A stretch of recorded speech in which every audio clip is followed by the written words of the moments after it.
বন্ধুরা, দই বড়া করছি। দেখো, বিউলির ডালটার মধ্যে নারকেল আর কাজু দিয়ে মিক্সি করেছি।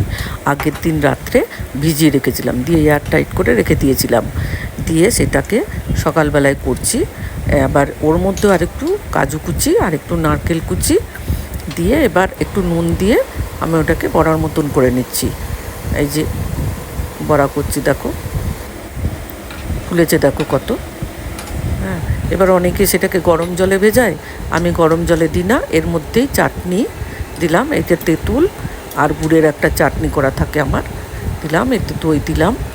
এই দেওয়াতেই ও এমনিই নরম হয়ে যায়, আর গরম জলে আমি দিই না। দিয়ে যে জিরে ধনে ভাজা ভাজা মশলা দিয়ে দিলাম, দিয়ে দিলাম একটুখানি বিট নুন, আর এখানে একটু লঙ্কার গুঁড়ো দিয়ে দিলাম, লঙ্কার গুঁড়ো দিয়ে দিলাম, হয়ে গেল। ধনেপাতা দিলাম। ভালো লাগলে লাইক কমেন্ট শেয়ার আর সাবস্ক্রাইব করে দিও বন্ধুরা। দেখো